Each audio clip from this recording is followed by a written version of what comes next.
Hello, welcome to the Dankest Dungeon. I am Matt, and this is, huh? Nothing. Hi. This is someone I don't know. This is Corbyn.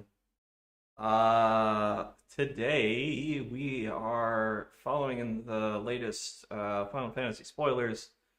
Not the ones that dropped today, obviously. We didn't quite have enough time to prep for that, but recently they spoiled a Zenos yae Galvus or something to that effect. Um, and he kind of piqued our interest because he's very petty. Easy.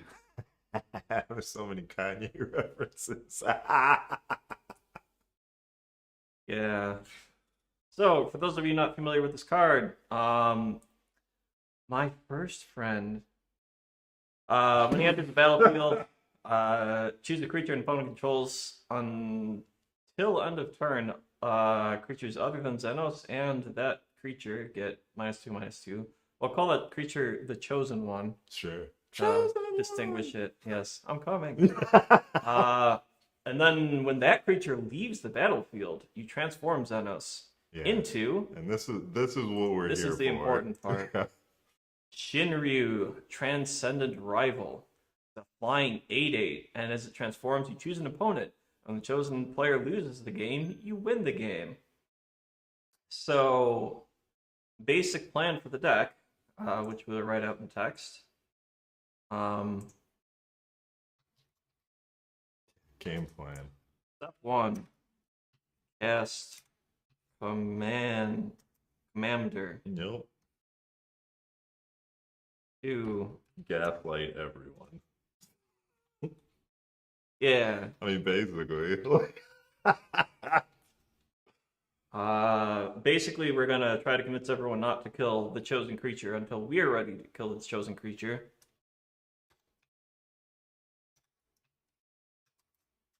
God, if only I could type.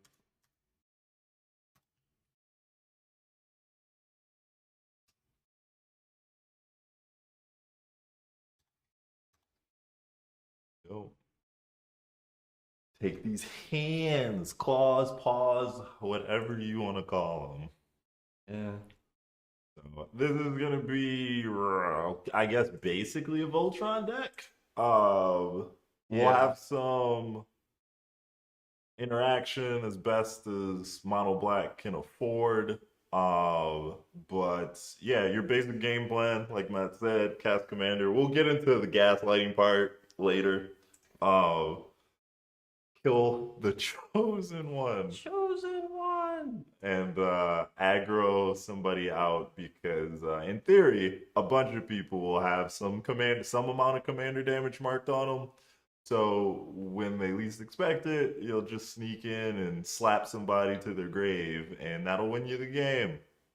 Yeah, in theory, you want to be swinging on someone as you kill the chosen one, and then you just like suddenly it's more damage, and also you're dead, and also everyone else is dead. Uh, Kind of the plan. Yeah. Yeah. So the gaslighting thing. Yeah. How would you like to explain that? So I mean, I guess it's a, we'll say, an advanced version of politics because a lot of the politics I see out here in these tables are just crazy. Um, you will pick a creature, and the creature that stays there, you will convince the table basically that they don't want an 8/8 breathing down their neck. And you can kind of do that to taste, like, hey, if you kill this creature, I'm gonna kill you. Any of that, any of those dealings, however you want to do that, but you're basically gonna use the fact that people aren't probably gonna handle an 8/8 flying dragon coming at them. Um, Stick with this 4/4 for now. It'll be fine. Yeah, pretty much. And I mean, in the meantime, we're still going to be trying to hit people and control the game as best we can, draw cards, do the normal Magic the Gathering shtick. Yeah. But Yeah, what I imagine for this deck is you're gonna kind of stay low key. Um, unless you just start outvaluing the scrubs pretty heavy. But like, you save your removal for stuff that is gonna either win somebody the game or put them further ahead of you. But for the most part, you just gotta let people do stuff. You swing in on your commander. Sometimes people will chump back it, sometimes they won't. But yeah, at any given moment, you can flip into this dragon and blow someone out of the water. Yeah. So ways that we're gonna do that. We'll start with the flavoriest of cards. So the card hatred, if Which you is get to, $50. which is $50 because it's on the reserve list, but it's not a game changer. Don't worry about it. So the card hatred, you can pay some amount of life to make a creature fudge normous, as they say. Which means that you basically can just right away attack someone, flip, hatred, win the game.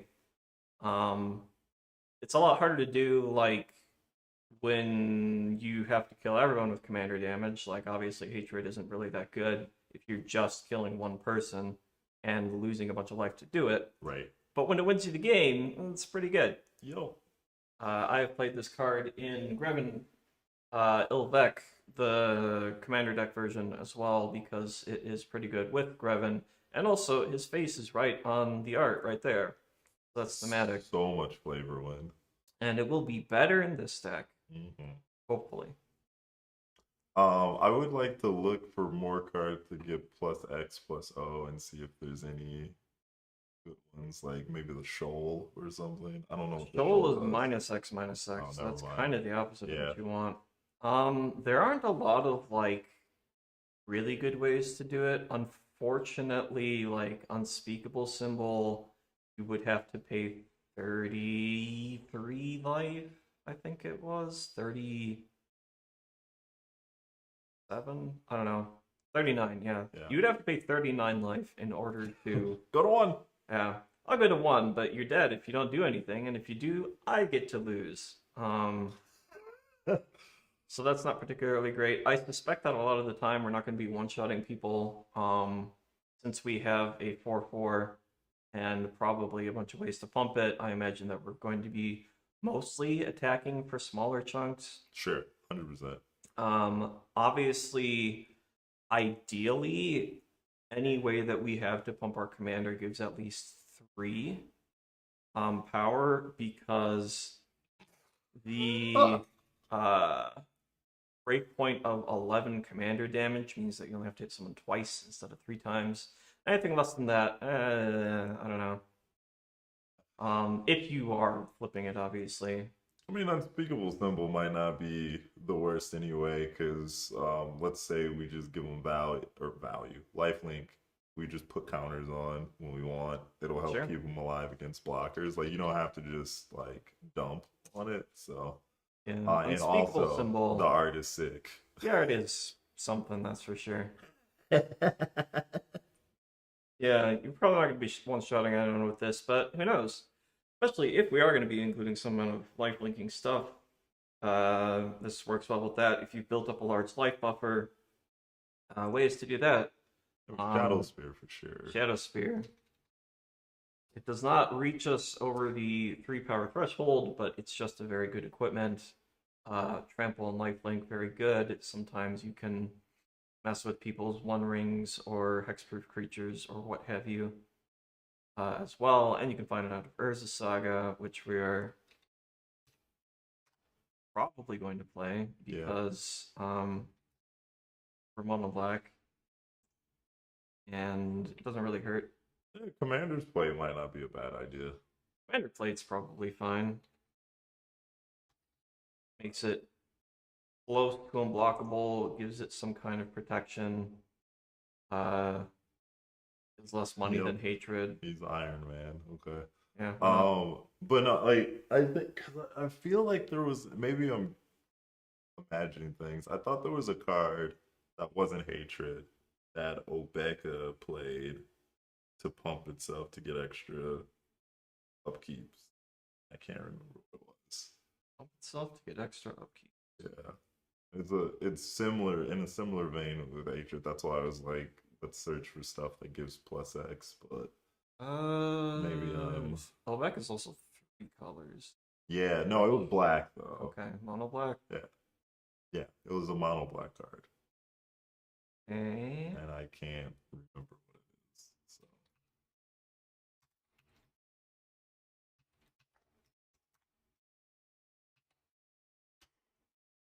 I think the X has to be like next to plus It instead of probably space. does. Also, that's a semicolon because I.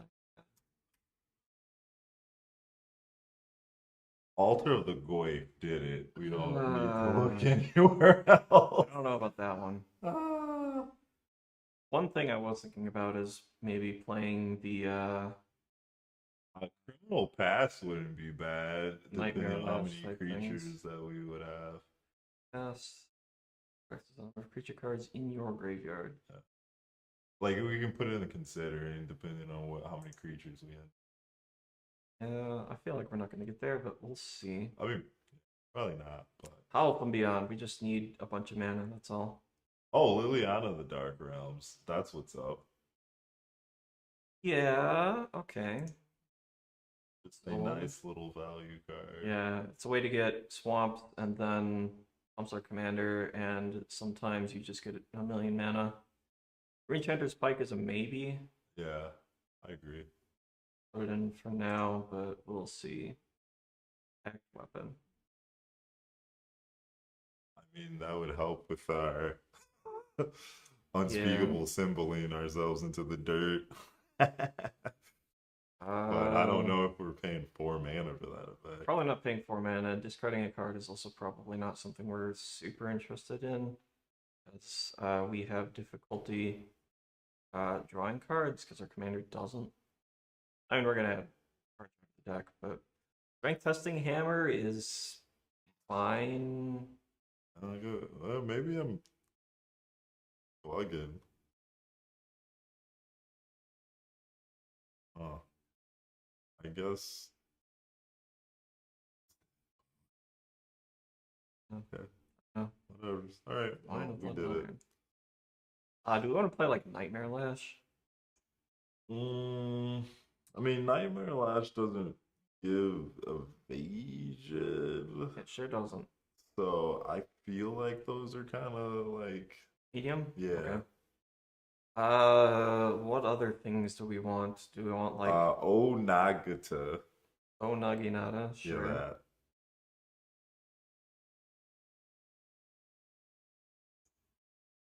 I mean, grafted exoskeleton does just kill, right? Like, what is the dragon say? Yeah, because it's an 8/8. Yeah. Because you choose a player, so it doesn't care how that player loses the game. So that is a good 10 call. poison counters does do that. What do we think of the new spoilers? There are a lot of really interesting cards. Yeah. They're still coming out. We'll probably build more of them in the future. On this channel, for these streams, and I don't know what Jason has planned for. Probably back on Final Fantasy after his last set. After next No. time, maybe. I don't know. Hello. Extreme Killage. All right, so that's what we're trying to do right now. Yeah. Other interesting things we can grab from Saga include the Lava Spur Boots. Yes.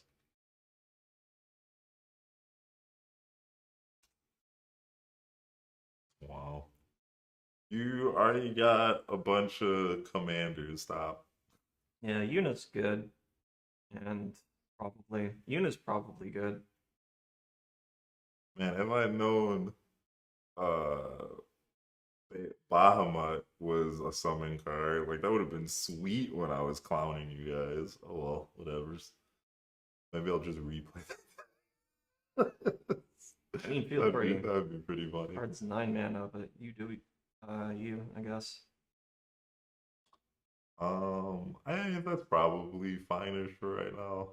Yeah. Do we want any of this swords?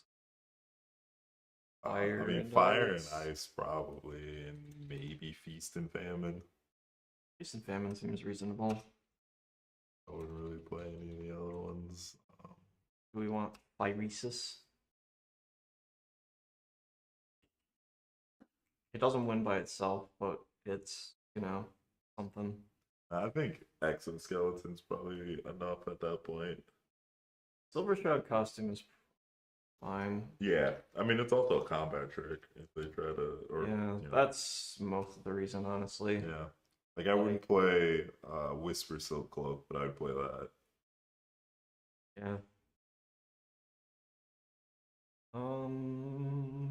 Okay. So, in addition to Waste to Pump It, which we'll probably add more later, we need some mana. Yeah, Let's do start need some with mana. Mana Rocks. Okay. I have added Soul Ring, Belwar Stone, Arcane Signet. We should be on Jet Medallion, obviously. The Medallion, do you want like Mind Stone? Yeah, I mean it's card advantage eventually when we get done using it. We could potentially be on Jeweled Amulet. That might be a little deep though. That might be a little deep. Our commander already costs 5. We're not really Yeah, that's fair. ramping into it with Jeweled Amulet very effectively. So then we could probably look at some 3-cost stuff. Sure. We could be on Everflowing Chalice, which is not a 3-cost card, but it's a good Yeah, card. we could be on Everflowing Chalice. Apart from that, if we wanted 3-cost things, Staff of Completion is also card draw.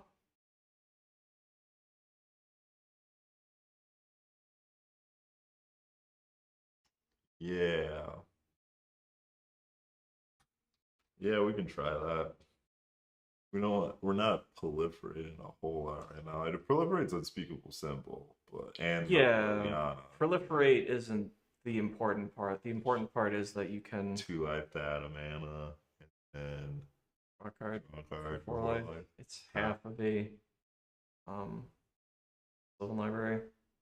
Dark Sure. Ritual is probably good, yeah. We can probably play that. Yeah, Dark Ritual's fine. I generally don't count rituals as mana. When I'm looking at mana, I'm looking for like permanent mana sources.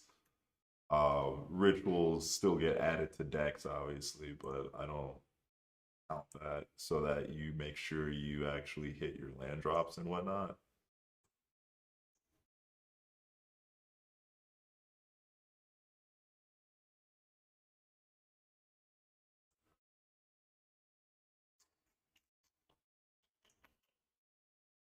Yeah, I mean, honestly, Commander Sphere might not be the worst.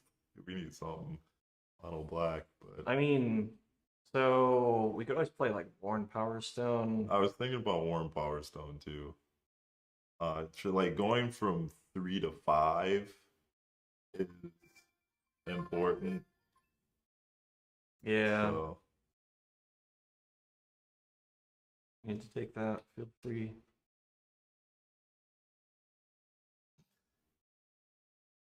Um,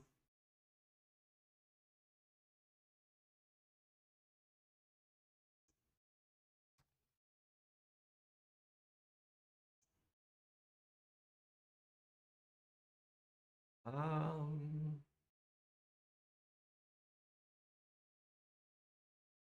Black Market Connections is a good one, yeah.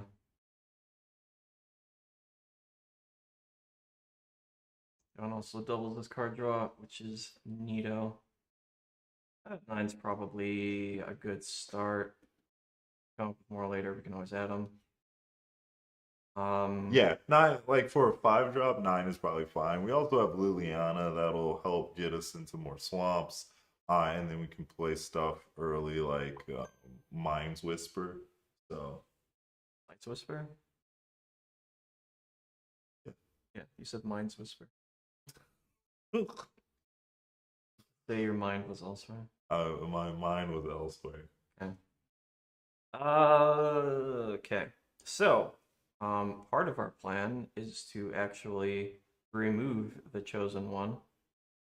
In order to do that, we are going to be obviously playing. Obviously, and then I forgot the name of the card. Good job, me.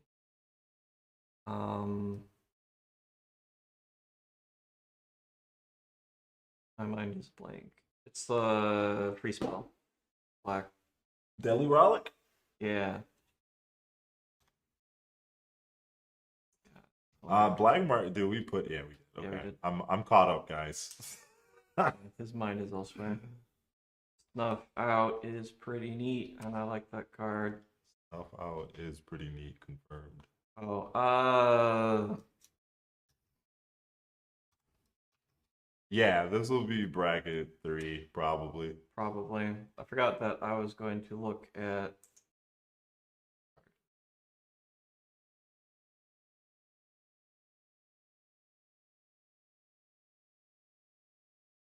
I mean, that's pretty. That's not the worst thing, man. Yeah, which is clinical will allow us to get a little bit more lifelink going on. What's the name of that card? Like the Black Gate or something?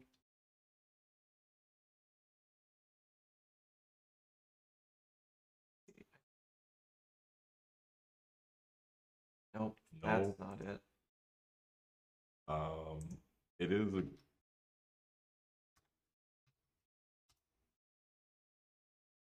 The Black Gate. The Black Gate. Yeah, I was right. Okay.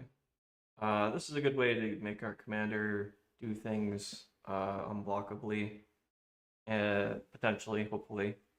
And the rest of the time, it's a land. Yeah.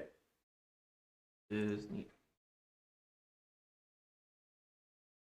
More ways to kill stuff. Well, I'm just straight up Infernal Grasp. sure. I gotta play that. I mean, we could play dice to do play. We could play Doomblade. We could play play Go for the Throat. Shoot the Sheriff is probably okay. I mean, no, Dark Triumph is probably better than all of those. Dark Yeah. No, that's not what it's called. Gonna say, because No, that's the one with Corvex on it. Yeah. Yeah. No. It is Bitter. Maybe it's Bitter Triumph. Bitter Triumph? Yeah, It's from Ixalan. that one is the card you're. Okay. Even kills Planeswalkers. No. So that one's pretty good. We should probably be on both of the cards that targeted kill enchantments. So Feed the Swarm and Yeah, minus Morgul's a good call.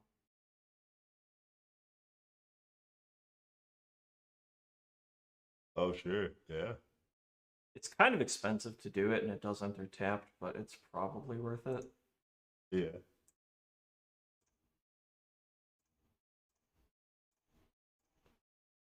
Sorry, you were saying? No, you're good. So Feed the Swarm and Yeah. whatever the Dustmourn card is. The 3-mana one? Yeah.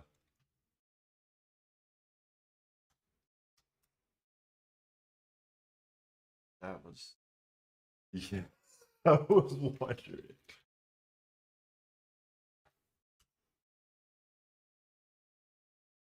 Yeah, Well, Withering Torment. I don't see. It's probably necessary. Long Goodbye. Well, Flare of Malice, we're probably not on until we figure out what other creatures we're on. Yeah, because right now we have 0 creatures in the deck apart from our commander. I mean, which... Bob's probably fine. Maybe. So, something to keep note of is that our commander does give all of the creatures -2/-2 when it enters. Yeah. Which is concerning if you are playing a bunch of 1s and 1/1s. It's not saying we don't have to. Yeah. We can't play any of those creatures, or we don't want any creatures, but it's something to think about. I mean, I guess you can always just cast Flare of Malice straight up, but like, meh. Yeah, it doesn't seem super good there. I guess Toxic Deluge. Yeah, probably. Roll it. There's a card that might be reasonable is Will of the Abzan. Because it is a zombify or it is each opponent sacks a creature and loses life. Oh yeah, it's fine. And it's both if Yeah. you have your commander. Not that we have anything to zombify except our commander right now, so it's never going to be both. Oh. Sure. Yeah, that's probably fine. What? Oh, Maha, it's Feathers Night or whatever the hell like that. Sure. Oh, bro, I got it right. That's insane. Yeah, this combo with Zenos because it makes all the creatures it's also die. just a flying trampler. Yeah, that's hard, a little hard to kill. And you can suit it up if you don't have your commander available to you. Yeah. Who knows, maybe you'll grab some exoskeletons with Maha. Massacre Girl. Oh, Massacre Girl, known killer. It's probably good for us. It survives the deck too and gets some cards if she's out first. So the neg 2 doesn't get. Oh, I see what you're saying. Yeah. If it kills a creature, it does do the. Okay, yeah. Yeah, that seems reasonable. That seems reasonable. And then if we're on that, we can probably be on Dismember. Sure. I mean, Dismember is just strong in general, but it also randomly synergizes with Massacre Girl. You're not always gonna have those two together, but I did see that. Yes, the Zidane looks kind of ridiculous. It's kind of as a piece of art. we're gonna look at this now. Yes.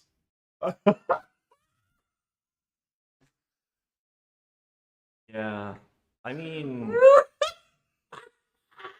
I get it, but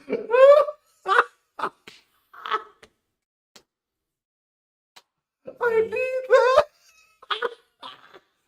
That's going straight into Deadpool. I know. I'm aware. What a troll card. That's like that faithless looting. A little bit. Like straight up $$. Oh.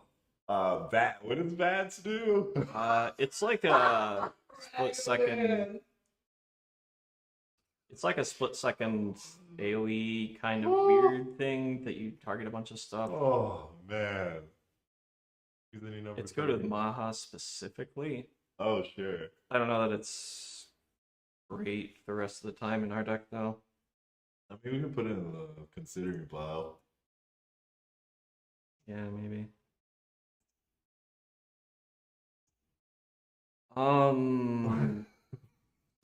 For real,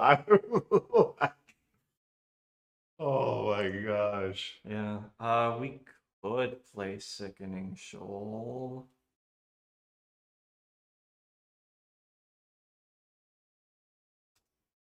Because it is a free spell and it causes minus toughness. Yeah. Very important to have instant speed ways to kill things, specifically the Chosen One. Specifically the Chosen One, and also you just don't want to get randomly clapped by something your opponent's doing. Because especially as power creep increases, there's a lot of times people just cast a creature and then try to win the game. I mean, obviously, we're not stopping like a Thassa's Oracle or something like that, but there are other things that you're like, oh, I'm gonna put Staff of Domination Morrowind together. Like, if you can't kill that Morrowind, you're just dead. So, Black has even fewer ways to deal with artifacts than it does with creatures. So, yeah, artifacts or enchantments, I should say. Yeah, we could play Gate to Phyrexia. We're not playing Gate to Phyrexia. Both Gate to Phyrexia and Phyrexian Tribute require you to sacrifice creatures, and they're both not only very bad, but also very bad. And I have tried so hard to make those cards work. That Zidane art is wild. It's like, see, I thought what was it? Yumi? Yeah, Yuffie. Yuffie. I thought that art was a little like, are you even trying? But that's a day.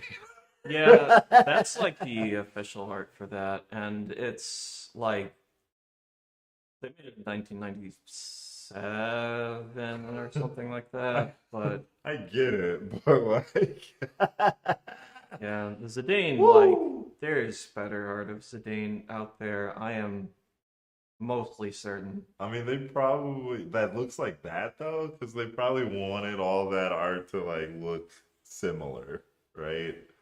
So, Maybe. No, like woo! all those full arts are all different. Are they? Yeah. Like if we look at there he is again.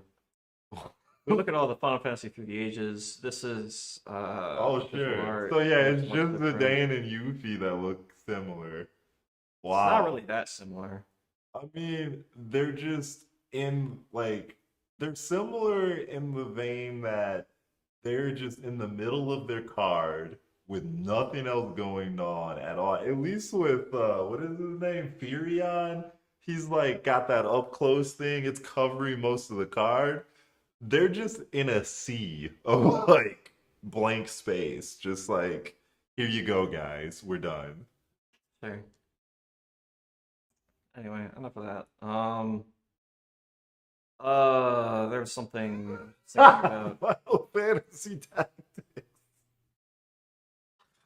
Oh, I sorry. mean, Tactics is a good game, and they haven't spoiled anything from it yet, which I'm a little sad about. Or Crystal Chronicles, for that matter. True 90s, true. Um, uh,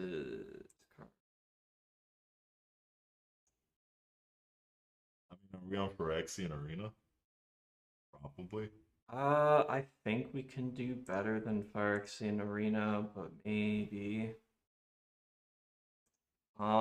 So thinking about this for a little bit, we can play up to 3 game changers. Do we have any candidates in mind? Ancient Tomb would be a good one. Ancient Tomb helps cast our five Commander, mana yeah, commander, and a bunch of and these some of these other artifacts and junk. things. Um, I don't know that Mana Bolt is particularly good in the deck because we aren't really doing anything with it apart from powering out our commander Commander ones. faster, yeah. Oh yeah, I was gonna put in Whip of Erebos. Oh yeah, that's good. I would say with Mana Vault, if we play more 3-drop artifacts, Mana Vault gets better. But that's Yeah, about it. yeah. So I don't think we really want that for now. Yeah. We can play Demonic Vampiric if we want to. We could play Necropotence. Is there We could play a Bolas's is there a Citadel. search that just like lets us look at all the game changers? Yeah. Uh, Is game changer? Oh boy. Look at that chat. Create oh, braids did it. Don't even have to look further. Necropotence is probably where we want to be at. the One Ring is better. Sorta. Is it? Kinda. I mean, Sometimes. if you squint, yeah, some I will give it sometimes, Yeah. yes. Those could be our game changers. We could play Op Agent. We could play Bowmasters. Technically, Turgid is something that we could lean into if we wanted to. I don't think that's particular. Yeah, we don't want to. So I guess the issue with the One Ring and Necropotence is we don't necessarily want to make ourselves arch enemy, right? And I feel like those cards kind of do that, whereas Phyrexian Arena lets you slip under the radar. Now, Sure. granted, they are very powerful, but now that I think about it, like, what are we doing with all these cards? That is an interesting question. So, okay. What is our game plan when our commander is not doing the thing? We are probably a control deck, Hmm. mostly, but we are going to need like some number of Mahas and similar to pick up the mantle if we need it. Hmm. Um, To that end, I think that since a lot of our interaction is 1-for-1, our card draw is mostly to fill up our hand with that. Mm-hmm. Okay. I think, probably. Do we want to throw in, like, so we've only got 40 cards in the deck right now. We can kind of throw in a bunch of different things here. We can lean a little bit more heavily into the Voltron. We could throw in a Reanimator package. We could do something else, like play a bunch of discard rats so that people are, or just discard in general so that people are. Burglar at tribal. Yeah, burglar rat tribal. And then they all die and you bring them back with Patriarch's bidding or something. I don't know. Oh my goodness. But we need additional ways to prevent our opponents from executing their game plan while we are trying to do ours, because ours involves playing a 5-drop and then equipping it with one or more things usually, and then also killing a creature so that we can Correct. do a thing. I mean, this is kind of where stack pieces come in. It's like figuring out what axis that we want to handle, but unfortunately, like we can't be on rule of law because there's no real rule of laws for mono black. Yeah. There's a couple of like sphere resistance effects we could lean into, but that's not really the same thing. It's no longer a game changer because the card's not very good in this format. Right. I mean, honestly, Trinisphere probably wouldn't be that bad. Anyway, I disagree, but okay. I mean, outside of like holding up 3 mana to kill a creature, like again, what are we doing? Because like a lot of our stuff is 3 mana or 2 mana, and our commander's 5, which Trinisphere doesn't touch. So it does put a damper on the free spells if we actually have Trinisphere out, but like outside of that, it's not really hindering our game plan. But anyway, it's not really helping either. It's slowing your opponents down. So like the less they can double spell, yeah, because the less they're double spelling. It also depends on your meta. So Trinisphere, I think, is a very meta dependent card. On average, it messes with people's early games so that you can stabilize while they're, they can't just be like nature's lore into Kodama's reach, blah blah blah. Like they have to spread those out a little bit more. But it also depends on when you get it. If you get it early game, it's great. If you get it late game because you're not actively looking for this thing, then it's bad. But that's another problem with this, I think, in general. Vexing Bobble probably. Yeah, I was about to say. Vexing, I'll get back to this in a second, but Vexing Bobble is probably reasonable just because we've got an Urza Saga package, and like, while we do have a bunch of free spells, since we control it, we can sack it if we need to. Thorin is pretty amusing. Yeah. I think that's probably worth doing. Leans into the screw this guy in particular. Yeah. If we're on mono black big ramp, we could play Worse Fears. Also leans into the screw this guy in particular package. Worst spheres or worst? Worst. It's white border now? Yeah. 8's kind of a lot, man. I mean, if we're on Cabal Coffers and stuff. I mean, we could be on Cabal Coffers and stuff. We're probably on Cabal Coffers and stuff. So, something else that we are probably doing is Cabal Coffers and stuff.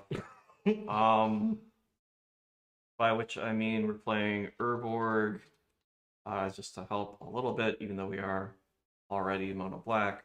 Yeah.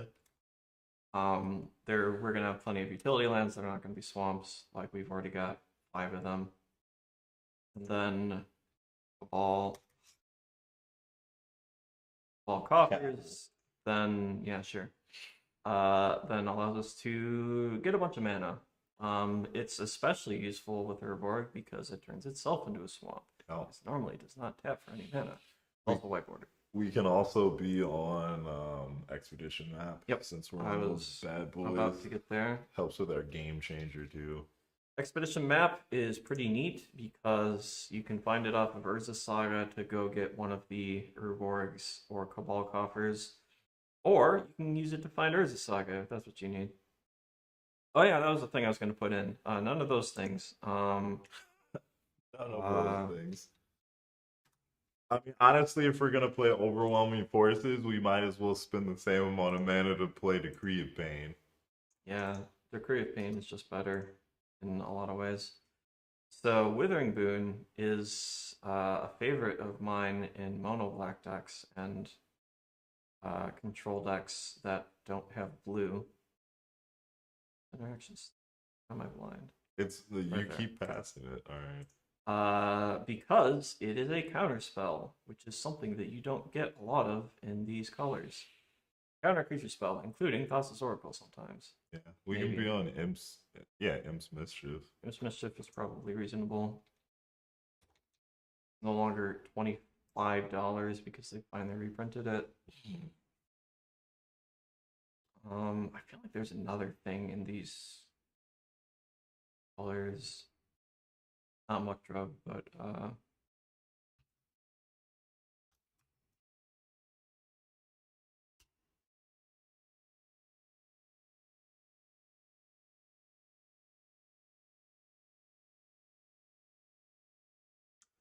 nope.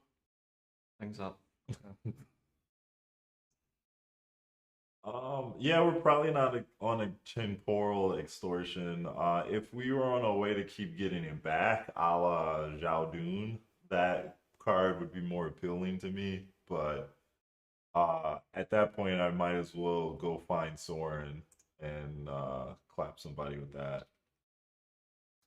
Beseech shit. Probably on Beseech the Mirror. It's just a good tutor, and we have the triple black probably quite easily to do it. Hopefully we are going to have enough artifacts and similar to support it. Probably throw in Vault of Whispers just to help out with that a little bit. It makes our natural Cabal coffers a little bit weaker, but the rest of the time it is. Conqueror's Flail, I guess, isn't necessarily bad. I do like me a Conqueror's Flail. Assuming that we can get him. How did There's some O's in there, bro. Uorer? Oh, definitely not. No, it's O-R, EROR. okay. Conqueror Roar's Flail. If we can get our commander to be unblocked, then it will end the game very quickly. It takes us from an 11 power commander to a 22-1 essentially. If we can get enough stuff to do that, probably gonna need to put in a little bit more ways to make it so that we can't be blocked, such as Trailblazer's Boots. Trailblazer's Boots is a neat one because everyone plays non-basic lands, pretty much. And if they don't, it doesn't matter because we're only hitting one person. That is true. So Promise Blasphemous Edict and edicts in general in this deck is that if we have an edict and we allow our opponents to choose which creatures they are killing, they could kill the chosen one before we are ready. And while that's not always within our control, like we don't necessarily have the ability to protect other people's creatures that well, and we should be playing. But we don't want to give them an easy way to do it necessarily if they think that they want to flip it. Right. I don't know how often that's going to be the case, like that they want to flip their creature and force you to pick someone to hit, but better not give them the option. And generally speaking, edicts are a lot worse than Commander.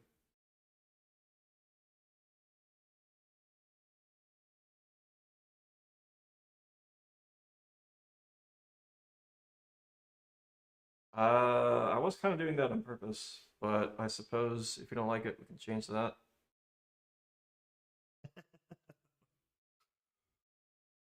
Yeah, the idea was that since I'm on the right, my voice would be coming from the right, but I guess I can change it to mono from now on. Sure. Um,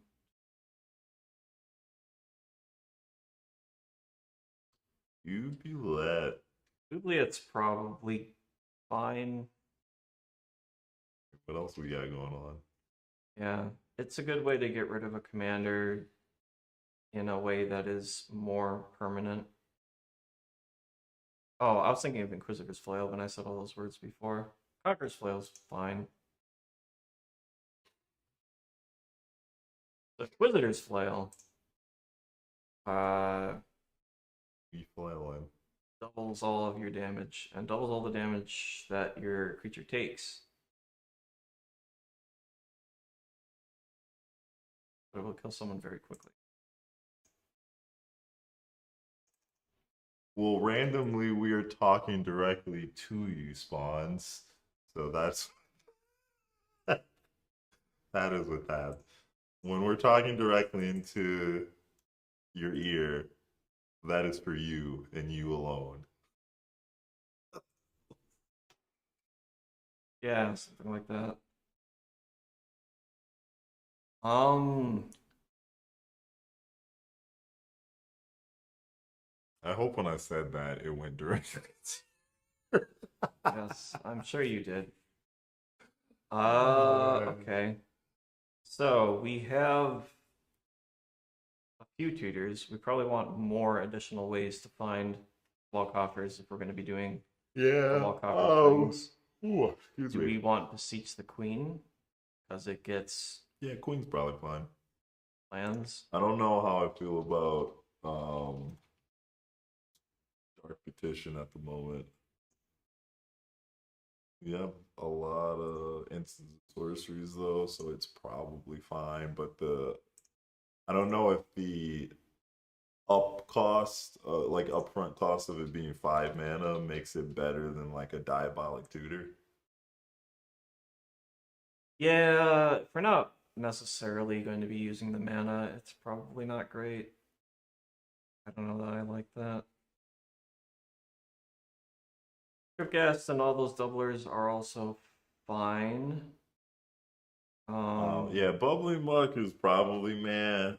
Crib Gas can drain some opponents and get you some life from our black spells. So I'd be more interested in Crib Gas than any of the other ones. Guess is like a reasonable card, I suppose. Mana, I'm gonna change one. It's not really.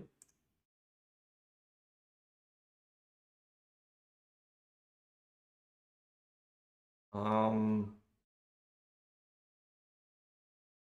we are still a little bit light on card draw, Yeah, card engines of yeah. sorts. Hard to end. Are there any?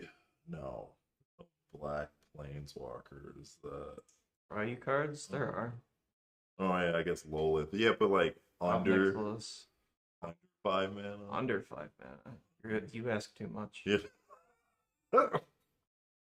Um, Can we see how many 5 drops we have right now? Like the issue with having a bunch of 5 drops is that it uh as Is you a curve problem. out, you're just like those cards fight with your commander.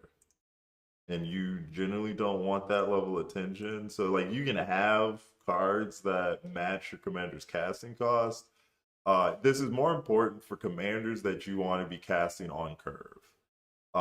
And this is one of those commanders you generally want to cast on curve, in my opinion. So, yeah, if you have a bunch of how many 5 drops is that? 3 or something? Okay, yeah, we can play some 5 mana planeswalkers then. Lolith gives us some creatures to block or do whatever we want with. Wolf's okay. But Omnixilus is probably like is Omnix obviously better probably for us. better.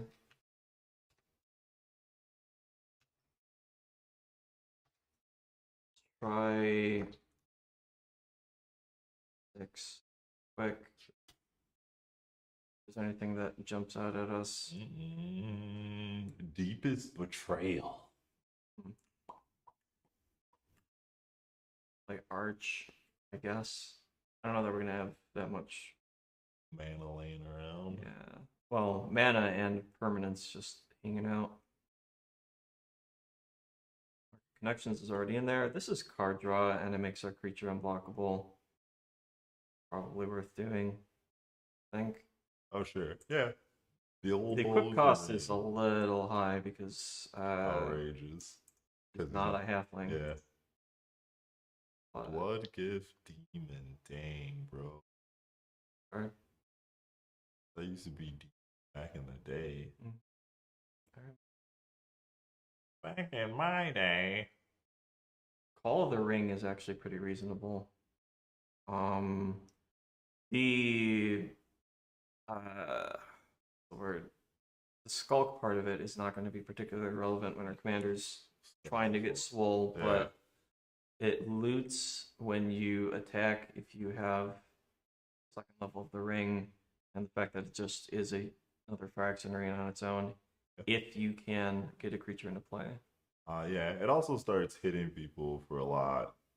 Like that 3 damage every attack adds up. Lock point for now. Why not? Why not? What's the worst that could happen? But it's like, hot flame. No, I'm on your bumpers. Like, why?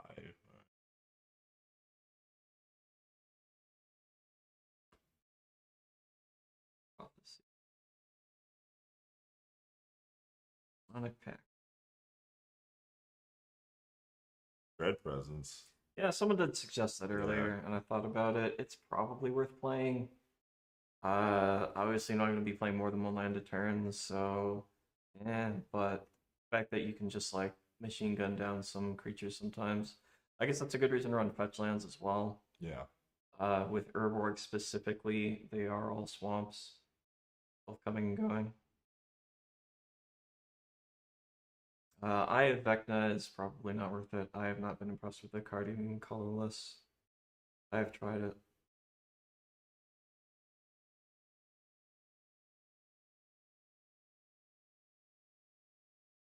Gix is kind of interesting if we're going to be attacking people. That is true.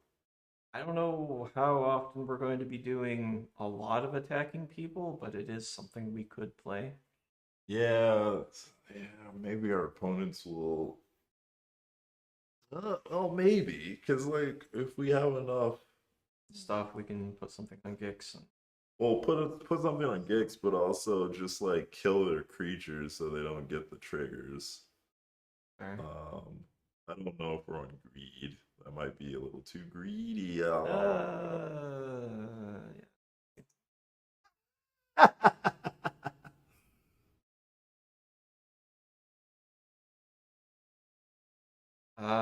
Idol of Oblivion is actually not the worst if we're going to be. I mean, not that one. Sorry. What's the name of it?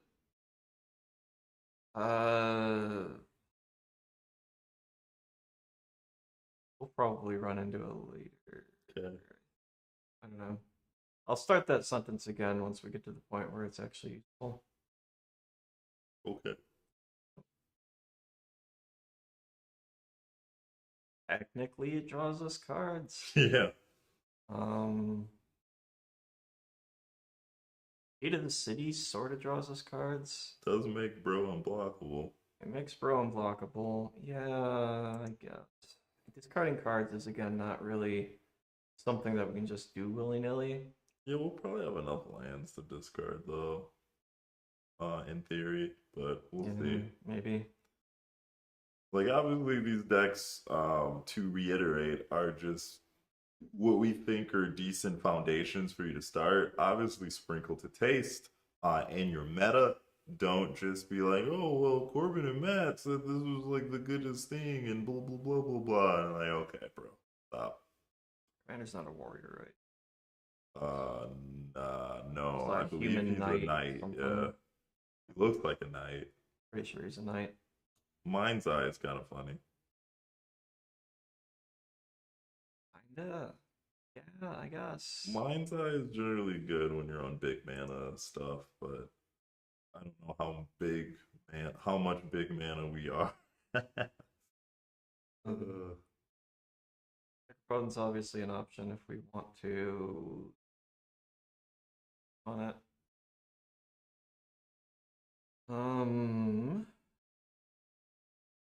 Creature of the Schism technically draws cards. I think that's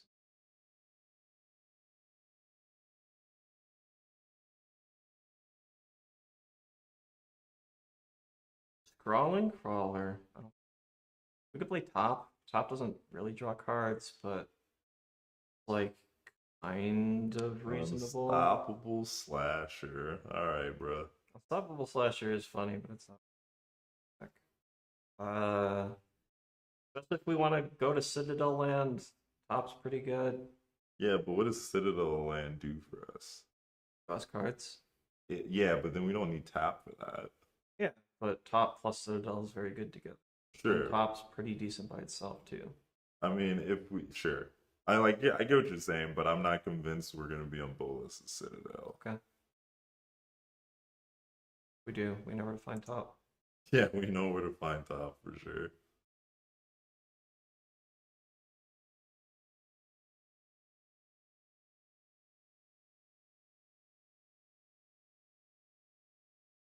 I think we do want to play Soul Guide Lantern. Yeah. Well, run an Urza's Saga thing. It's not going to draw us a lot of cards, but just a good card. The number of games where after I said everyone should probably be playing Soul Guide Lantern, Jason has blown me out with Soul Guide Lantern is non-zero. Which I feel mixed about. I mean, for reasons. The Aether Spark isn't bad. It's kind of bad, but why? Okay. It's not very good. It's an equipment that will draw cards sometimes. Yeah, like and it's counter. You can still get. I guess counters. Since we were doing Voltron stuff, it's fine. Sure, why not? Put it in. I mean, we can always cut it, but I think it's fine. It might be better than another one of those effects that were. Tome of Legends. That's the card that I was starting to talk about. Got it. It's on the wrong card. That card's fine. Yeah. It cantrips, and then if you're continuing to attack with your commander, which we are planning to, play more cards. Our Fortunes did it.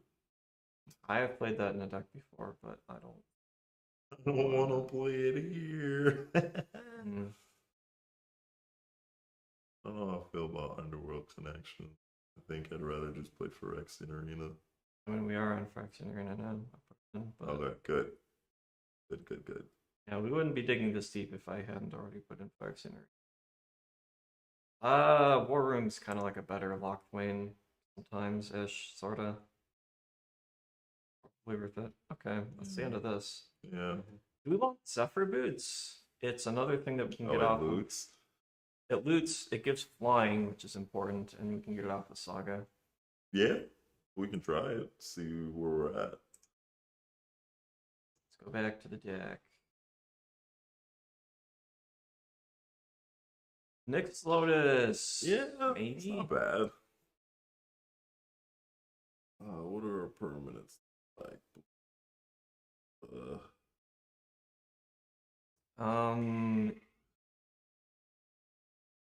For that we will have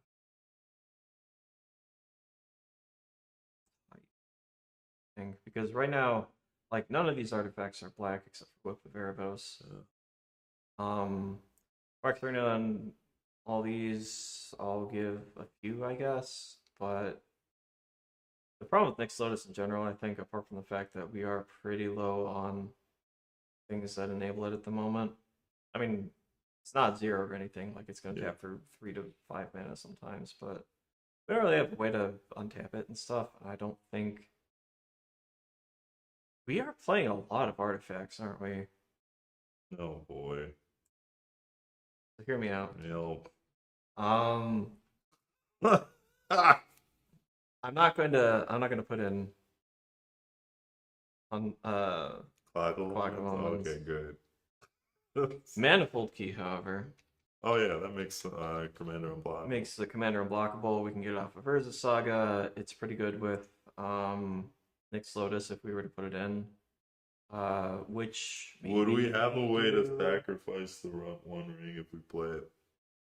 Like, how do Would we get we? rid of the One Do Ring? we? Just try to God gain life? Eternal Bantu. I mean, Um, maybe. God, Eternal Bantu is not the worst.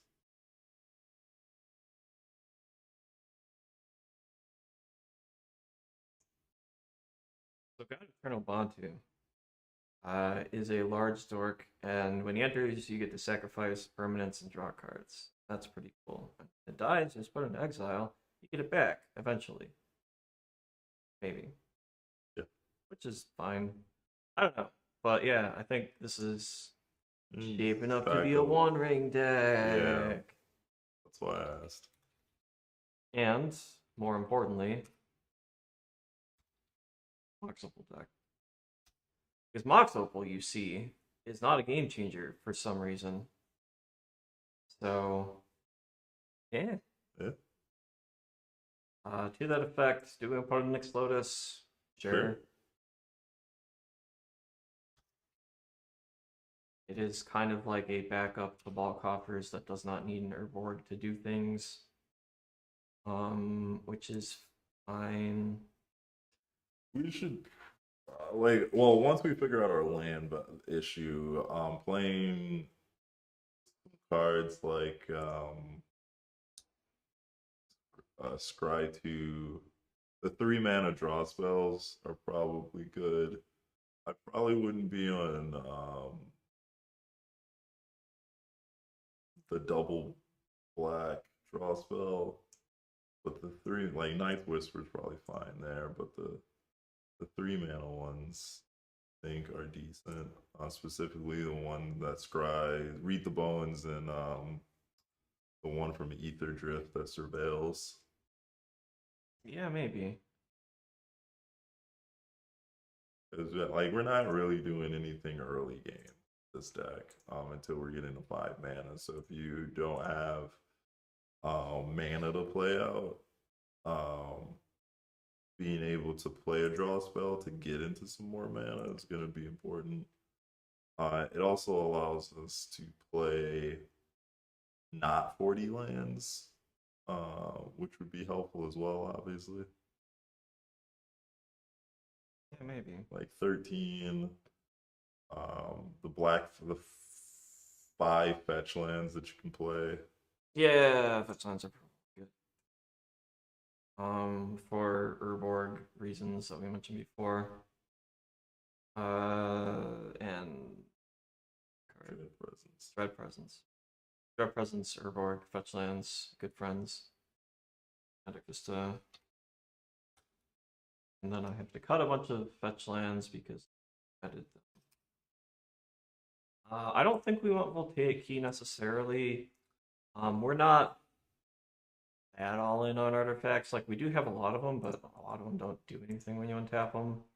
And while it is good with specifically Nyx Lotus and the One Ring, most of the time I feel like Voltaic Key is just going to be a dead card if we didn't tutor for it. And if we tutor for it, we can just get Manifold Key better most of the time.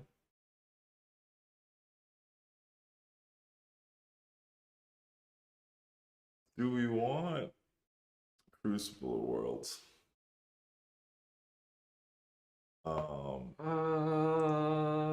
It will allow us to play Urza's Cave.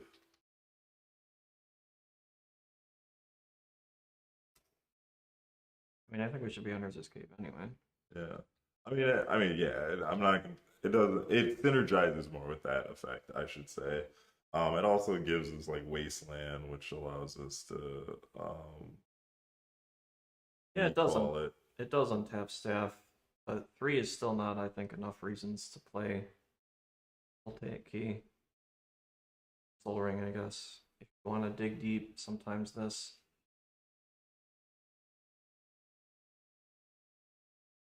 Cool. Yeah, I think that'd be fine. Art's fine. Why not?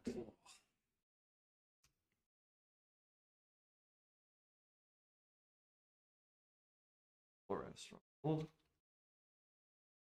Oh, there's apostrophe.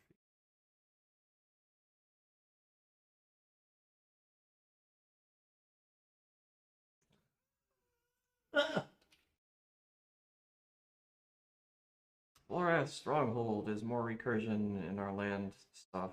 We could be on witches' cottages. Yeah, we're on a bunch of black. We need to be on some level, some number of swamps. Yeah, I mean, probably the rest of this is going to be 6. Yeah. How many lands do we run on? I would start with one from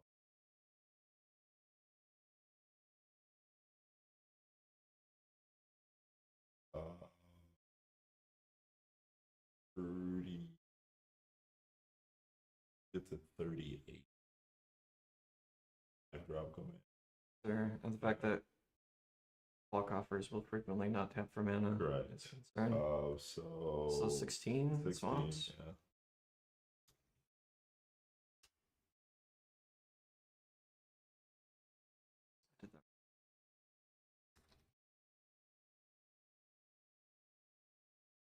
Or we have snow-covered swamps and play Grind sheets. And maybe. We could also you get that extra board planar wipe. lens. It might be. Yeah, actually. Okay, so if we're playing Blood in the Snow, I don't think we can really. I mean, we Like, don't have a lot of creatures. So. we don't have a lot of creatures, but every time we kill our own commander, we have to do it again, Yeah, which is annoying. that is true. We already have Toxic Deluge. Yeah, Yeah, the Boros seems pretty strong in Final Fantasy. Not gonna lie. I'm not gonna say it's the strongest thing ever, but I think you'll have game against decks for sure. yeah, we'll see. I don't really play standard, so I don't know how that's gonna affect it. This is a standard Final set, right? What? I think. Final Fantasy is a standard? Maybe. I could be wrong on that. Wizards are losing. I don't think, because none of the universes, like Lord of the Rings, wasn't standard. Lord of the Rings wasn't, but they've changed their policies. It's like every other one is Universes Beyond now. And it's gonna be standard? I think so. I could be wrong on that. That might be wrong. These cards, some of them seem a little powerful for standard, but again, I haven't played standard in a while, so. I feel like standard. It is standard. Gross. Darkonodon's back in standard. That's cool. That is pretty cool. Maybe I'm playing it. standard. Yeah, go for it. I don't know who's hosting standard events around here, but no one. Perfect. Because it doesn't fire. Perfect. I don't think. I could be wrong on that too. Arena it is. So anyway, how did we get down this rabbit hole? I don't know. Okay, we've got 105 cards. We have 2 ways to get rid of enchantments, 0 ways to get rid of artifacts because we're playing black. I guess technically we could be on like Ugin or something to get there. I mean, we could. Oh, Ugin doesn't really kill artifacts very well. That is true. I was gonna say we could be on that stupid 5-drop instant that destroys Marlin permanent. Something of annihilation, something. Yeah. We should probably be on Wandering Archaic, honestly. The card's really good when you're not in blue decks and people don't like. It is a very good card advantage engine. And it also has a backside sometimes. Yeah.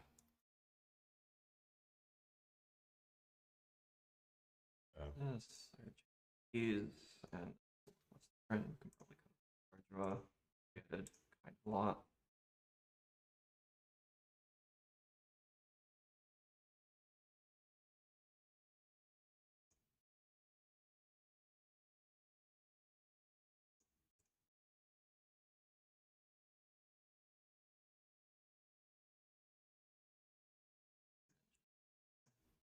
Oh, he has created tags. Yeah, so if you haven't used this before on Moxfield, these sections in here, like interaction enchantments and protection and ramp and things, when I am building decks, something that I like doing is separating all of the cards by what their function is, so that I can tell whether or not I have enough of a thing. So 38 lands, I mean, lands are pretty easy or whatever, but I can see that I have 6 things that can recur things from my graveyard, 6 tutors, which it's always fun to see if they line up with what they consider tutors over here. Apparently they do not consider. There's this Expedition map. Yeah, yeah, Urgent expedition Cave map. and Expedition map are I not guess because they only tutors. get lands or whatever. Confirmed. But it lets you figure out what role everything's playing, see if you have enough of any particular effect. Like we can see here that we have 10 early ramp spells or something equivalent to that. So that if your deck isn't doing well, or if you need to figure out what to add or what to take out, you can see what you have a lot of. For instance, we have a lot of cards that draw more cards, which means that of the 6 cards in our main deck that are above 100, we might be taking some of those out first. Another good place to look is if you can't figure out what something is doing in a deck, like if you have not tagged it and you're not certain what role it fulfills, that is also a good place to look. Those 2 I just haven't tagged because I'm around to it. I don't know. They're also kind of something. So let's look at those first because we're here. Worst Spears is just kind of like a general mana payoff. Yep. Do we Like we don't need it. I think it's funny. It is a little funny because you can set up a game. You can set up a game state where that's the person you kill on your following turn. Sure. And that I think is the hidden power of that card in this deck. You also just, if somebody looks like they're about to pop off, you pop off instead, and they can kill themselves or something. I don't know. But for the most part, it's 8 mana set up for a transformation, and kill that player. So I don't know if that's something we necessarily need, but I think it's a decent option to have. Sure. It's worth at least talking about because we haven't tagged it. Yeah. Maha. Maha is, I'm more like on the fence about. I think it's a cool card. Yeah, it does work well with our commander if you get this into play first. Yeah. But it's also 5 mana, and the rest of the time, I don't know if it does a whole lot. If it comes in after our commander, it's like, all right, sure. Yeah, I think that's probably a place to put in the considering. Sure. Speaking of considering, is Gix good enough? How many actual creatures do you have? 4 or something. 7, including Gix, and some of these are not attacking like. Yeah, some of those aren't going to be attacking. I don't necessarily. So I'm not super sold on Gix or Massacre Girl. Sure. Yeah, because Massacre Girl's power lies a lot more in if we have the ability to blink our commander. Do we want to be on Conjurer's Closet? Maybe. It does let us reset them if they flip them without our permission. So, but what else does it work with? I mean, I guess Bantu, but that's technically Bantu. Yeah, that's about it. I guess we can start. We could put like Solomon. So yeah, it's the fact that it only works like the one time. Yeah, I think it does. Really it does work with. I mean, it works blockers. With Dismember and stuff. Sure. Well, it works with Dismember too, but it gives creatures withers. So if they block our commander, they like odds are we're drawing a card, right? You chump block, I get to draw a card because Wither deals the damage in neg one counters, so Sure. it'll hit the Yeah, bin with less or whatever. you're So, right. But um, again, so I don't know if eh, that's worth it. I mean, because so if we look at it like that, Massacre Girl is technically better than Zephyr Boots outside of the like artifact synergies that we have. I don't know what because like Zephyr Boots, like it'd be different if we can get Zephyr Boots off of Urza Saga. can. Oh, is that's a one drop? Yeah, Oh, gross. that's Yeah, why I okay, suggested that's it. fine. We'll play that then. What board wipes y'all running? Our commander and Toxic Deluge. Yep. We don't really want to be board wiping too much because we don't want to kill the chosen one most of the time. Yeah.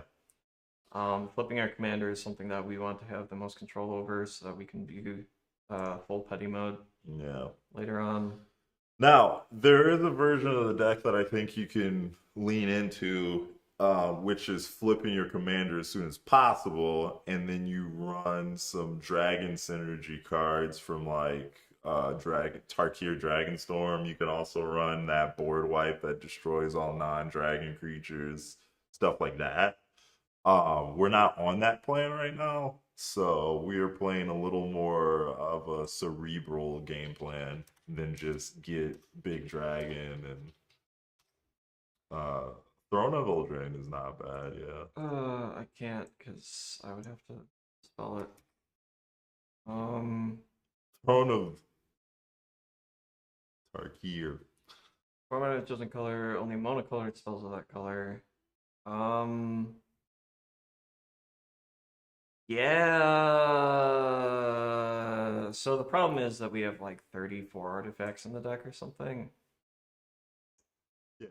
I was gonna suggest probably trimming some of the 35. artifacts, but Yeah, we can probably trim some of those, but most of our, well, I guess I shouldn't say most of the payoffs are colorless at this point, but we're gonna have a lot of colorless cards. Do we want Excalibur?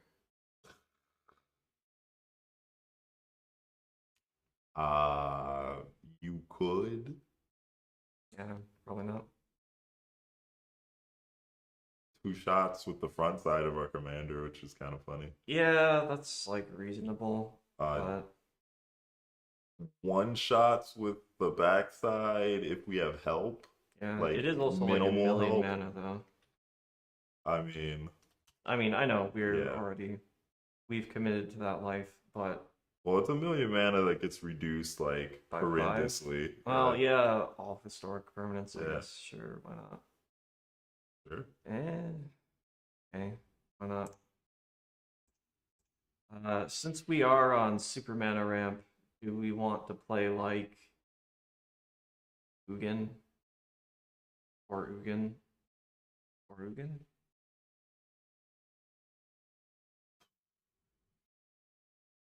Uh, wow. They Um, all kill enchantments, which is relevant yeah. sometimes. 6 mana one's not as aggressive, so that It's would probably not. be the first one. Because there should be some amount of like, yo, guys, I'm not just this overwhelming problem, right? And like, we are seceding to the One Ring, but I think you can make a call that you're just valuing with the One Ring, and it's okay because we're not playing a whole bunch of stuff to abuse the One Ring, so you can probably talk your way out of it. Sure. But if you are playing like either of the 7 mana Ugins, you're probably You are not gonna have a little talking. bit harder of a Yeah. time. Yeah. Also, one of them's 8. We've got Aether Spark already. The other thought is that, well, so the other thing that's defensible about the One Ring is that if you are doing the One Ring stuff, you've drawn a lot of cards, and presumably politics aren't as important anymore because you have the raw amount of mana and or cards Yeah, to do the things you for want to sure. do. But like ramping up to that point, Yeah. you can be like, no, it's okay, guys. Or they kill it and you're just like, man, okay, well, I'm definitely not a threat anymore. Hmm. So, um, We need Will of the Abzan? We probably don't. no, we're not playing a whole bunch of creatures, so. Someday I'll figure out a card for, or a deck for that. And by someday, I mean the card just came. Good time. All right, so Voltron. Oh, Well, I guess, do we care about Bilbo's ring? So if we look at all our card engines, right? So Bilbo's Fiddle's ring, Ring draws cards when we attack. It is the most mana intensive, but it also provides hexproof and unblockable on our turn, which are pretty nifty. that is true. Black Market Connections is ramp. Call the Ring is like a little weak when we're only running 5 creatures. Maybe that one can go. Yeah, we can probably cut Call the Ring. Castle Lockfane's a land. Dread Yeah. Presence is also removal. Yep. Key to the City is also unblockable, but it is not very good at being card draw. That's maybe one to get rid of. Right. Liliana is kind of a good utility piece in Yeah. a lot of ways. Mind's Eye is expensive, but it is very good. Yeah. Phyrexian Arena is solid. Now is Staff ramp, card draw, and interaction and stuff. All one ring. is Throne of Eldraine worse or better than Mind's Eye? So 3 mana guarantees Worse. you 2 cards, but you have to pay like black mana to it, which is a monocolored deck. I'm not super worried about that. But That's kind of a good point, yeah.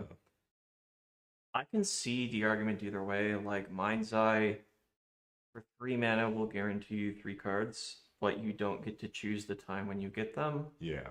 And sometimes it will get more, potentially. Whereas Throne of Eldraine will always get you exactly 2 cards, but it has the additional utility of providing mana. Mana rocks do not. Mana rocks should not replace your lands. Because if you don't have a land and you have to cast a mana rock in order to continue advancing your mana board, you're gonna feel real bad. So, especially with a deck like this, playing a land every turn is one of the most powerful things you can do in this game. So you want to make sure you have the lands to always hit your land drops. And that's why some of our utility lands are good because they allow us to continue to hit land drops while doing other things. Yeah. Oh, I didn't put in Takainuma. Do we care about Takainuma? Probably not. No. I mean, it, I guess, cheats on commander attacks, but like. It does that. It Meh. gets back stuff sometimes, but I guess we got Vora's Stronghold, and Yeah. that's probably fine. And we're not really doing anything with our graveyard. Yeah. Oh yeah. Speaking of not doing things with our graveyard, we can probably cut. Like. Yeah. Like it will provide some amount of size, but it's not going to be that much. So Bilbo's during Commander's Play, Hatred, Grafted Exoskeleton, Acquisitor's Flail, Key to the... Okay, so if we're looking at stuff that gives us unblockable, so we've got Trailblazer's Boots, kind of Zephyr Boots, Bilbo's Ring, kind of Commander Blade. We can, unless everyone's playing Mono Black or colorless, we can find someone that can't block this. Because we only need to kill one person. Yeah. So it's basically that's fair. So okay, so we're at 4. What did I say? So Bilbo's Ring, Commander's Play, Key to the City, Manifold Key, Menace, Morgul, Trailblazer's Boots. I don't know if 6 things. Oh, Silver Slash. So that's 7 ways to be unblockable. The Blackgate also kind of does it sometimes. So 8 Blackgate's a little temperamental, but yeah, I don't know if that's enough either. I mean, I don't know if that's. I think that's too much. Oh. Because because then you add in Zephyr Boots, you add in Oginata for trample, so now you're looking at like 9 ways. to give unblockable. So I'm only saying like we should pick our like the cream of the crop. So like I'd probably cut Sure. Key to the City, Key to right? the City you Like, can probably go. It's not very um, good at card draw, and in terms of unblockable, it is costly. Hey, look, we're at 100. okay, well, there we go. We're not going to spend a lot of time fishing this deck. I say that every week. We're not going to spend a lot of time on this just because, like, the point of it is can we get to 5 mana? Can we find a kill spell? And how many turns does it take to kill someone from there? Yeah, the mana thing, don't feel bad about not thinking about it because it's not something that's widely talked about. And especially in Commander, we want to play our big splashy spells or cool cards, and having to dedicate, 38 spots to your deck, 39 spots to your deck for mana feels bad, right? So it is understandable why there's this like Stigma against doing so. underground, yeah, this underground movement where it's like, okay, yeah, just cut a land, it's fine. 34 lands, like 34, 35 lands is a number that somebody made because they didn't get mana screwed a bunch. And it allowed them to fit in more of their cards that they wanted to actually cast. But the issue is the times that you do get mana screwed, Like this. like this, We can do you it. Oh, feel we did it. real bad. Um, and it those times you remember those times, right? That stays with you, and you're not having fun. If the whole point of this game is to have fun, you want to hit your land drop so you can cast your spells. If you're not casting all the spells you want, you can just make a different deck to house the rest of the cards that you want to use. So Yeah, the other point of all that too. Um, Generally speaking, if your fourth land drop costs 2 mana, that's not good. yeah, So if you want to get to 5 mana and you hit land, arcane signet, that's not really gonna help. And when you top deck one of those as well, instead of hitting a land drop, it's always like, oh well, I don't really want to cast this Demir signet when I could have just played a land and been in the same spot. 100%. We can probably besiege for like a land to do some stuff. Oh no, there's Urza's Escape. Never mind. Yeah, I guess we should think through this a little bit. So now that we're at this point, we've got our commander into play on turn 4. Turn 5, we are able to attack. Bracket 3. Yeah, in theory, bracket 3. We are able to attack. Attacking doesn't do a lot. We can kill something that has toughness 8 or less if we want to. We can besiege for Zephyr Boots or we can is that yeah, so we have a This land is drop. commander plate as well. So. Yeah. Well, you said attacking doesn't do a whole lot, so like get something that does do a whole lot. So if we do this and we play our land, we could beseech for something that costs. I mean, we can beseech for something that costs 1 and equipped for 1, which is Lava Spur Boots specifically. Yeah. Or we can find something that draws us cards. If we don't, So my thought is you better. don't equip, right? You beseech, and then you have enough mana to go get Sword of Fire and Ice and equip it. Well, I was thinking that we beseech for the 1 ring and cast that. Oh, that works too. I'm not gonna say that this card is the answer to all of our problems, but It depends on the board. I can see boards after the board after the board wipe where maybe they play another creature again and you're like, nah, I'm just gonna kill that with Sword of Fire and Ice. Yeah. Draw a card. Depending on the board state, sometimes Sword of Fire and Ice is better there. Sometimes you go get Feast and Famine and then just untap all of your lands and then have 8 mana again. Me starting at a 31 card 1, 2, deck. 3, 4, 5, 6, 7, 8. Remember now, boy, worst fears somebody. We could technically worse fear somebody instead of doing all that, or we could do that next turn. Probably don't do it right away, just because like, Right. what are we doing We with want to that? build our board stay up. Yeah, Worst Fears I think is a game ending card, not a or just like, oh, this person's doing too much. Let me just like wreck their day. Yeah. So I think that's solid. Okay. Ooh boy, Big Papa. So we have the Soren, we have the Grafted Exoskeleton. Both of these cards will end the game if we can get them into play Bears and kill something, which we can. So 1, 2, 3, 4, 5, 6. Here is Soren. Down to 1. Pop someone in the face. Sickening Shoal to kill the Warrior of Light, as it were. We are a little shy on making this unblockable, but we can give it flying. Oh wait, it already has flying. What are we talking about? Flying doesn't help at all. We should probably cut this. I mean, it helps the front face, but yeah, we on should the probably back, cut that card. he's already got flying. Okay, we're gonna cut this for something else. But in the meantime, smack. It's actually not enough. You need 2 more power. Unless you've hit someone already last turn. 2.5 K or M?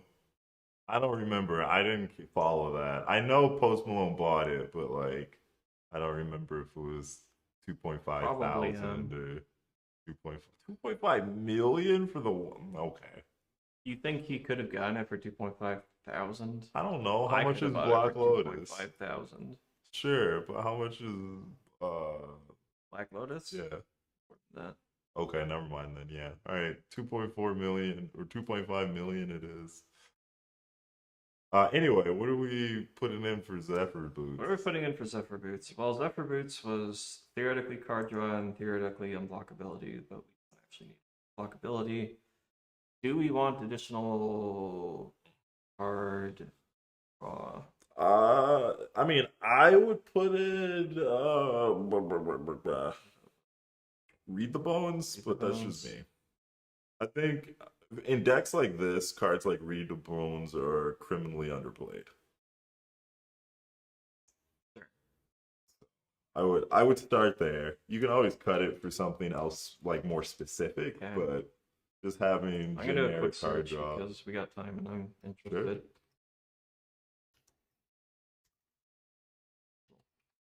For the 3. These are all the cards with mana value 3 that can get us multiple cards in theory. Some of them are going to be discarded. And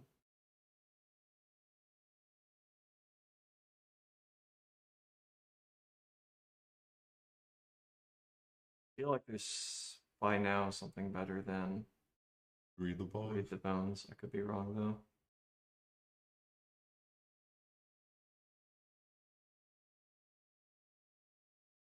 though. We could be on that Escalate Cruel Tutor. Oh, I don't know if that's actually better though. Probably. it draws 2 cards at least. If you Yeah, like it draws 2 bare minimum. cards and it has.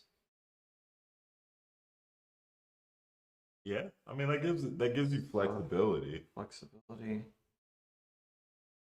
That's what I mean. That's why I like Read the Bones. Dire Sight, surveil 2 and draw 2 cards.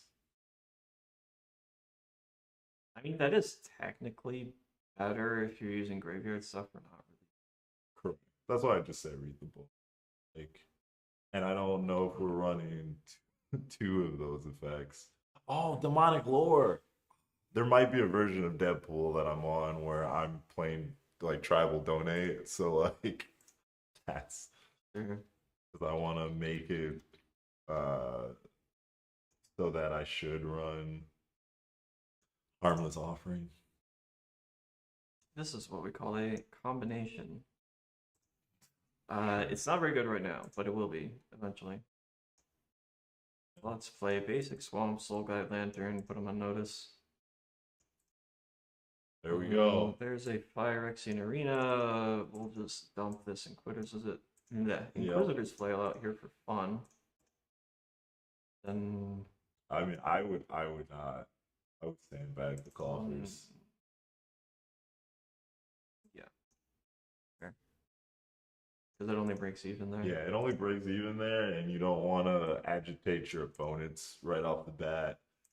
Because I mean, honestly, the majority of your opponents are probably not going to realize the reason they're losing is Phyrexian Arena, because it's not the One Ring. So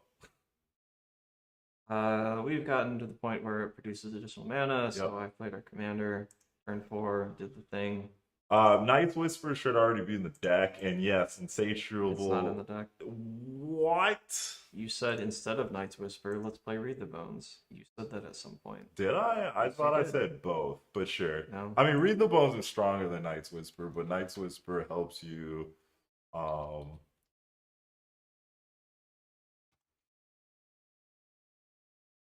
Yeah. I mean, so with Night's Whisper, if we're playing both Night's Whisper and Silent Blood, we can actually trim one swamp. So going back to my earlier rant about playing more lands, the only reason you cut lands is when you have enough early card draw to support that, because you get to look at more cards. That so like if you're playing a bunch of preordained effects, stuff like that, you can play because so basically when you're trying to figure out how many lands to play, in Commander, generally you kind of want to start at 40, and then you can trim lands based on a couple of things. How many MDFCs are you running? What mana value do you want to get to? So like if your commander only costs 2 and your mana curve for your deck stops at like 4, you don't need you can get away with like 34, 35 lands because you only need to hit early land drops. But our commander is 5, so we want to make sure we're hitting land drops for that. Um, then you can start trimming a land or two as you put in more early game draw, like I said.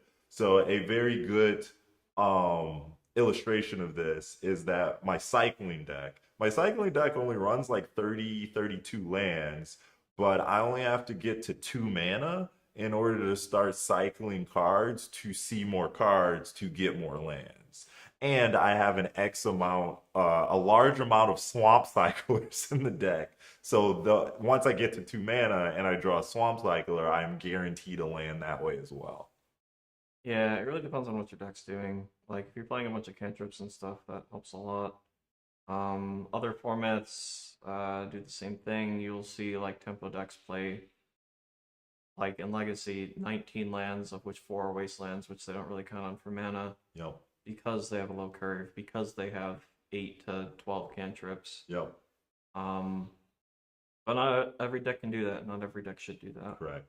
So Phyrexian Phyrexian Arena has been power crept out of the format, correct, except for, you see, if you can slow the game down, drawing an extra card every turn is still reasonable card advantage, and we are in mono black. Yep. Which there aren't that many powerful draw engines in this format for mono black. Like, if it would be one thing if we were going into like Necropotence, or if our commander drew cards, or any of that fun stuff, but so technically, so if you're trying to maximize the power of this deck, take out Phyrexian Arena, play Necropotence. The issue is, and I was kind of talking about this at the beginning of the stream, you want to plausibly, however you say that word. I need a nap. plausibly. You want to plausibly pass yourself off as not a big threat, right? So if you slam down a Necropotence, it's 2025. Everybody knows Necropotence is crazy. They're gonna come after you. You'd be surprised. Yes, but more often than not, especially because of what you just said, Phyrexian Arena being power crept out, you will have more people start eyeballing you when you play a Necropotence than if you played a Phyrexian Arena. So like that is kind of the like it's a political move almost to pass yourself off as less of a threat so that you can get under the radar and then just gank somebody with this 8/8 dragon. So, but yes, Phyrexian Arena is kind of bad. In this particular case, though, I think it is a decent card. Very reasonable. I like how you got louder as the explanation continued. Anyway, we need to cut a card. We do need to cut a card. A bunch of cheat draw spells. Insatiable Avarice is definitely on the maybe list, but yeah, for sure. I don't know that we necessarily need that. Yeah, Necropotence, and especially if your opponent knows that you're on ad nauseum or whatever, you will face their wrath sooner rather than later. Mm-hmm. What are we doing? What are we doing? We're cutting a card. We are cutting a card. Mm-hmm. Staff of Completion, maybe? Staff of Completion is probably one of our better cards. Okay. Because it is a Phyrexian Arena that sure costs more life, but has more utility as well. Sure. Okay. I will. You've played that card more than I have, so I will trust your judgment on that. I don't really like 3-mana rocks, but that one pretty nice. Yeah.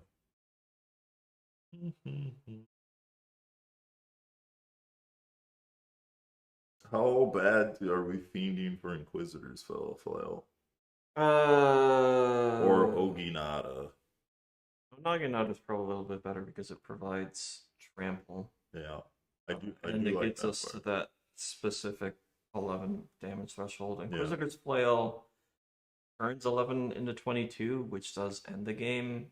I don't know if it's necessary per se. Yeah, it is kind of like we have to get that card plus another way to pump our commander, which I guess we have multiple ways to pump the commander, so it's probably not as weird as I'm making it out to be. Yeah, I can see cutting it, especially since mathematically, if we don't have any way to pump our stuff, we hit someone with our 4/4. Inquisitor's Flail does not turn the 8 into lethal; it just turns it into 20. Yeah, is kind of a tragic breakpoint. Okay. Yeah, let's see what happens. We've got an Urza Saga and some stuff to do with it. So the odds of us drawing another land by turn 3 is pretty high, so I would probably keep this hand. Yeah, on top of that, Urza Saga is like Soul Ring with delay. Correct. So worst case scenario, we'll still be able to read the bloom into a beautiful Soul Ring. Yeah. Start with Naginata because that's the one drop we have. We can randomly have Withering Boon. Hold up Withering Boon if we need to. We can't really do anything else, so we might as well. Turn 3, we will float a mana. We didn't draw any lands, but that's okay because we're Soul Ringus. And we're floating a mana. Floating 1 colorless mana. Probably continue to float 1 colorless mana so we can read them bones. Try to hit a land drop. Neither of those. As much as I like these cards, that's why they're in the deck, they are both going to the bottom because we need to hit land drops. There we go. Done it. It's not a very good land drop, but it is a land drop. Right. With our floating mana, we have 2, which is not enough for anything. Hey, look, it's a second black source, right on time. Isn't that cool? Hit this swamp, play this commander, presumably. And again, like, the things that we do kind of depend on what people have got. Black Market Connections is a pretty reasonable thing to get down. Yeah. Like at this board state, you can play Black Market and still hold a Withering Boon, which is good. Depending on what your opponents are doing. Like, if it looks like your opponent's about to play a problematic commander, I would probably hold up Withering Boon and just play the connections to get advanced on mana and cards and things. But since we've got a bunch of cards in hands, getting Black Market Connections into play isn't super necessary at the moment. So we throw this in, a bunch of stuff dies. That's cool. Turn 5. At this point, we can... I guess Aether's Spark or Sword of Fire and Ice. Sword of Fire and Ice is more powerful if we we have opponents who we can hit with it. Aether Spark kind of makes you look like a fool, which is very interesting from the political aspect. Kind of the same thing I was talking about for Exian Arena. You will be able to kind of slide under the radar because nobody's really playing the Aether Spark, from what I can tell. And I do think that card is a little better than maybe we all give it credit for. I don't know. It might be. I haven't played with it enough. Well, since Voltron is not a very good strategy and commander a lot of the time. But even honestly, so it depends on the power of your creature, but you can just draw 2 cards every turn. The other option, depending on what people have going on here, you can spend time just equipping Onaginata, maybe hitting someone for 7, and then end step kill the chosen one so you have a clear shot for hatred next turn. Yeah. Because once you get your commander flipped, hatred wins the game. Yep. Especially with trample. Trample hatred is very good. Trample flying hatred. Trample hatred. Trample hatred. Yeah. Oh, I think it's an interesting deck. I would play this deck. I probably wouldn't, but you're not very aggro. It takes a lot to get you into aggro. So yeah. It's got enough things that it is an interesting deck. Look at all these lands. This is kind of the downside of playing a bunch of lands, but it's still correct. So it's still correct. Well, there you go. Not punished. So now that's an early dread presence. So you can start accruing value that way. Probably play out the non-swamp first, even though we've got Witch's Cottage in hand, just because it keeps our swamps ready. We can simply slam our commander here. We can draw a card or kill something depending on what's going on. Yeah.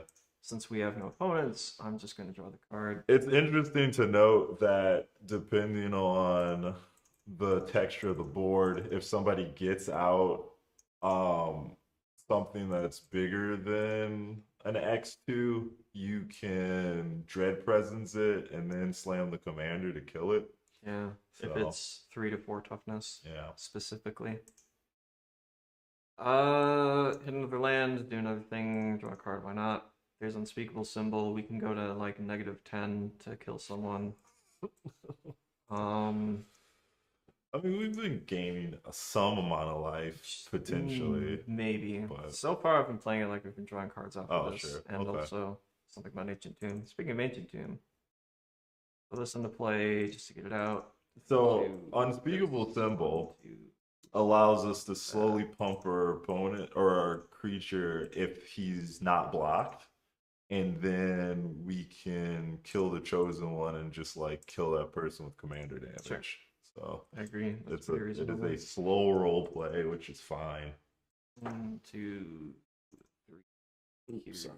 This. Hit someone for 5 now. So theoretically, we could kill the chosen one and get in for that damage. Yeah, we would probably die at this point doing that, but who knows? Yeah, who knows? Anyway, this being a Voltron deck, obviously your biggest opponent is anyone who has mana up, but yeah, right. It's a little hard when the rest of your deck is based around doing control stuff and removing creatures and just trying to assemble all these things together to figure out how good it is just by fishing it. Yep. But from the looks of it and the few hands that we have fished, it is capable of getting kills, I think. Yeah, legit. I would, based on what we fish, the biggest thing I look for when I'm fishing is, can I sequence cards? What do I hit my land drops consistently for what I'm looking for? Can my deck draw more cards, do the thing? What situations? We talked through a couple situations, obviously a couple lines of play. So as long as I feel like I'm actively doing stuff, with the goldfishing. That part, like that's step one. Step two is obviously playing it in games in your meta and tailoring some of your cards. So for example, if nobody's really drawing extra cards, maybe you cut Mind's Eye for something else. If you're playing against a bunch of high powered like bracket four decks, but you want to keep this. I mean, honestly, if you're playing bracket four, you can probably get away with playing necropotence and some stuff like that.